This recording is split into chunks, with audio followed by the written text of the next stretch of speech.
নমস্কার, সকলকে জানাই শুভ স্বাধীনতা দিবস। ভারত আজ তার ৭৮ বছরের স্বাধীনতায় পা দিল। যাক, ভারত ছেলে বলেই হয়তো পারল, মেয়ে হলে কিন্তু পারতো না। ও, আমি কি কিছু ভুল বললাম? হ্যাঁ, ভুল বললাম তো। ভারত তো মা, আমরা তো ভারত মাতা বলে সম্বোধন করি। তাহলে আসলে কি বলুন তো, ওই যে মেয়েরা, মেয়েদের, তাদের সাথে কি স্বাধীনতা এই শব্দটি যায়? মেয়েদের কি কোনো স্বাধীনতা আছে? না, তাদের কোনোদিন কোনো স্বাধীনতা ছিলও না, আর তারা কোনোদিন পাবেও না। ভারত তারা স্বাধীনতায় ৭৮ বছরে পা দিল, কিন্তু সমগ্র মেয়েদের ৭.৮% মেয়েরাও কোনোদিন স্বাধীনতা পায়নি। তারা যখন যেখানে যায়, তারা পরাধীনতার শিকলে আটকে যায়। আর কারা আটকায়? এই সমাজের কিছু সংখ্যক মানুষরা। মানুষ বলা উচিত নয়, কিছু সংখ্যক ভেকধারী বহুরূপীরা। বলা বাহুল্য, কিছু সংখ্যক বহুরূপী নরখাদকরা। আজ ছোট থেকে স্কুলে যাও, সেখানে এক সমস্যা। একটু বড় হয়ে কলেজে যাও, সেখানে ছেলে বা মেয়ে নির্বিশেষে র্যাগিং নামটা তো জড়িয়েই পড়ে। আর আরও উচ্চশিক্ষা বা চাকরির স্থানে, সেখানে তো এই সেফটি ওয়ার্ড এটাই আর ব্যবহৃত হয় না। তবে এই প্রসঙ্গে বলতে গিয়ে আমার একটা কথা মনে পড়ে গেল, যে শুধুমাত্র যে বাইরে তা কিন্তু নয়, এই ঘরে বসেই অনলাইন অফলাইন আপনার কিন্তু হ্যারাসমেন্ট হতেই পারে, এবং হবেও, এবং হয়।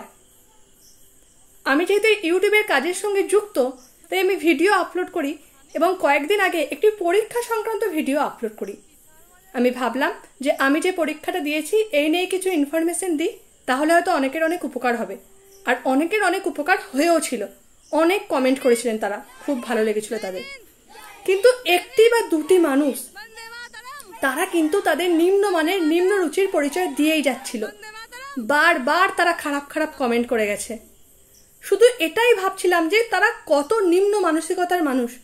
আমি 3টে ভিডিও আপলোড করেছিলাম ওই নিয়ে, আর তারা সেই 3টে ভিডিওতেই কিন্তু কমেন্ট খারাপ খারাপ করেই গেছে। তাহলে ভাবুন একবার কি অবস্থা। আসলে কি বলুন তো, এই ভেকধারী হচ্ছে সেই বহুরূপী মানুষ, যারা আপনাকে যখনই একা পাবে না, তারা শুধু সুযোগ খোঁজে যে কখন আপনাকে ভক্ষণ করে নেবে। আজ এই নরখাদকরা, তারা নারীর পেট থেকেই জন্মলাভ করে, আর তারা নারীকেই ভক্ষণ করে। তাহলে এই ভেকধারী পুরুষদের কি পুরুষ বলা যায়?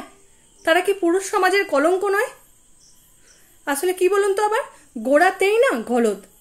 যারা উচ্চ আসনে বসে থাকেন, সেই মানুষরাই তো প্রথম মেয়েদের দিকে আঙ্গুল তোলেন। ও ওখানে কেন ছিল? ও অত রাতে কি করছিল? ও একা কেন বেরিয়েছিল? তাহলে এই যে কথাগুলো, এইগুলো তো তারা উচ্চ আসনে বসেই তোলে। তাহলে নিচে এই ভেকধারী যারা এই নরখাদকরা, তারা কি নিজেদেরকে সর্বশক্তিমান মনে করবে না? আজ মেয়েরা রাতে কেন, দিনের বেলা বেরোতেও ভয় পায়। মনে মনে ভাবে তারা বুঝি জঙ্গলে থাকে, এই এসে ঝাঁপিয়ে পড়বে তাদের ওপর কেউ। ছোটবেলায় মা বলতো তাড়াতাড়ি খেয়ে নে, নয়তো হালুম আসবে। তখন ভাবতাম হালুম হয়তো নয় আমার খাবারটা খেয়ে নেবে, আর নয়তো আমাকে ভয় দেখাবে। কিন্তু বড় হয়ে বুঝলাম না, হালুমরা জঙ্গলে থাকে না, বনে থাকে না, তারা তো আমাদের চারপাশে ঘোরাফেরা করছে। যেমনি সুযোগ পাবে তারা উপর থেকে এসে শুধু ঝাঁপিয়ে পড়বে। বিশ্বাস করুন, আজকে এই কথাগুলো বলতে গিয়ে না বুকটা ফেটে যাচ্ছে। চারপাশের অবস্থা মনকে এতটা ভাবিয়ে তুলছে যে কখন আমার সাথে, বা আমার রিলেটিভ, বা আমার আত্মীয় স্বজন, বা আমাদের পাড়া প্রতিবেশী কার সাথে কি না হয়ে যায়। কি অবস্থা ভাবুন একবার। ভাবলেই গোটা গা পুরো শিউরে উঠছে। কতটা না কষ্ট হয়েছে, কতটা না যন্ত্রণা পেয়েছে আমাদের দিদি। তাই আজ না বলে থাকতে পারলাম না, আর চুপ করে থাকতে পারলাম না, বলেই যাচ্ছি। আর আজ আপনাদের সামনেও বললাম, দেখুন আমার এই অ্যালোভেরা গাছটার মতো না সমাজের অবস্থা। পুরো পোকায় কুড়ে কুড়ে খাচ্ছে এই সমাজটাকে ওই সব ভেকধারী মানুষেরা। মানুষ তো নয়, নরখাদকরা। যাই হোক, এই নিয়ে কথা বললে তো কোনোদিন শেষ হবে না, কিন্তু আমরা কথা তো বলতে থাকবোই, গর্জাতে আমাদের হবেই। কারণ গর্জন করা বন্ধ করলে আর কিছুই হবে না, গর্জন করা চালিয়ে যেতেই হবে। এই ঘটনা প্রতিদিন প্রতিনিয়ত হয়ে যাচ্ছে, তাই একটা দৃষ্টান্তমূলক শাস্তি তো চাই, যাতে তাদের পায়ের তলা থেকে মাটি সরে যায়। আর যদি ভবিষ্যতে কেউ কোনোদিন ভাবে, তাদের জন্য বুকের ভেতর দিয়ে ঠান্ডা রক্তের স্রোত বয়ে যায়, ভয়ে যেন গোটা শরীর কেঁপে ওঠে। শুধু একটা কথাই বলতে চাই সবশেষে, চাই না শুধু একটি রাতের অঙ্গীকার, চাই আমরা প্রতি রাত একা চলার অধিকার। জাস্টিস ফর আরজি কর, জাস্টিস ফর আমাদের দিদি। আর সেদিনই আসবে আমাদের আসল স্বাধীনতা। জয় হিন্দ, জয় ভারত।